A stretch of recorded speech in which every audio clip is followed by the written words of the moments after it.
একটু আবার যে কথা বলছিলাম আমরা, যে এখান থেকে আমাদের ভাউচার এন্ট্রিতে যাব, ভাউচার এন্ট্রি থেকে কোনটা ভাউচারে যাব, এই কোনটা ভাউচারে আমাদের ব্যাংক উত্তোলন বা ফেরতগুলো এখান থেকে আমরা দেখাবো সরাসরি। এখান থেকে এখানে যুক্তকরণে যাব। যুক্তকরণ থেকে একটু দেখবেন যে এটা ব্যতিক্রম, এই জন্য আমি কিন্তু দেখাচ্ছি। ব্যতিক্রম না হলে দেখাইতাম না, আগের মতো হইলে।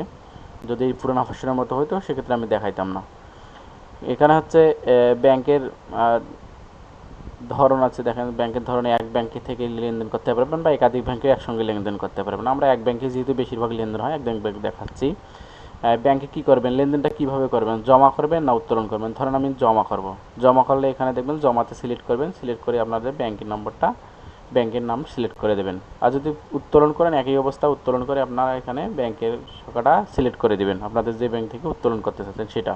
তার পরবর্তীতে এখান থেকে আবার আপনাকে হাতে নগদ বা ক্যাশ ইন হ্যান্ড যেটাই বলুন আপনারা, এখান থেকে আপনারা এটা সিলেক্ট করে দিতে হবে। যেহেতু আপনাদের ক্যাশ টু ব্যাংক এই সকল লেনদেন, ক্যাশ টু ব্যাংক লেনদেন করলেই আমাদের হচ্ছে এই কন্টা ভাউচারের মাধ্যমে দিতে হবে, অথবা দেখা যাচ্ছে ব্যাংক টু ক্যাশ, তখনও কিন্তু আমাদের কন্টা ভাউচারে দিতে হবে। এরপর আসুন কন্টা ভাউচার এখান থেকে দিলাম, টাকার পরিমাণ দিলাম, ধরুন আমি টাকাটা যেটা দিলাম এটা তুলে দেবেন, এখান থেকে তুলে দেবেন। যদি একাধিক ব্যাংক হতো সেখান থেকে আপনি এখান থেকে আরও একটা রো যোগ করতে পারতেন। এবার আপনি বিবরণ দিবেন, জমা না ফেরত বিবরণ দেবেন, ফেরত নম্বর দিবেন এবং আপনাকে সাবমিট করে দিবেন। এনাফ।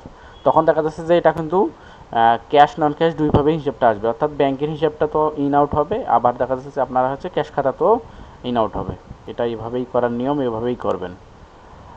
আশা করি বিষয়টা বুঝতে পারছেন। এইগুলো ব্যাংক উত্তোলন বা ব্যাংক প্রদান ভাউচার থেকে একটু দূরে থাকবো, আমরা কন্টা ভাউচারের মাধ্যমে ব্যাংকের হিসাবগুলো প্রদান করব। সকলকে ধন্যবাদ। আসসালামু আলাইকুম।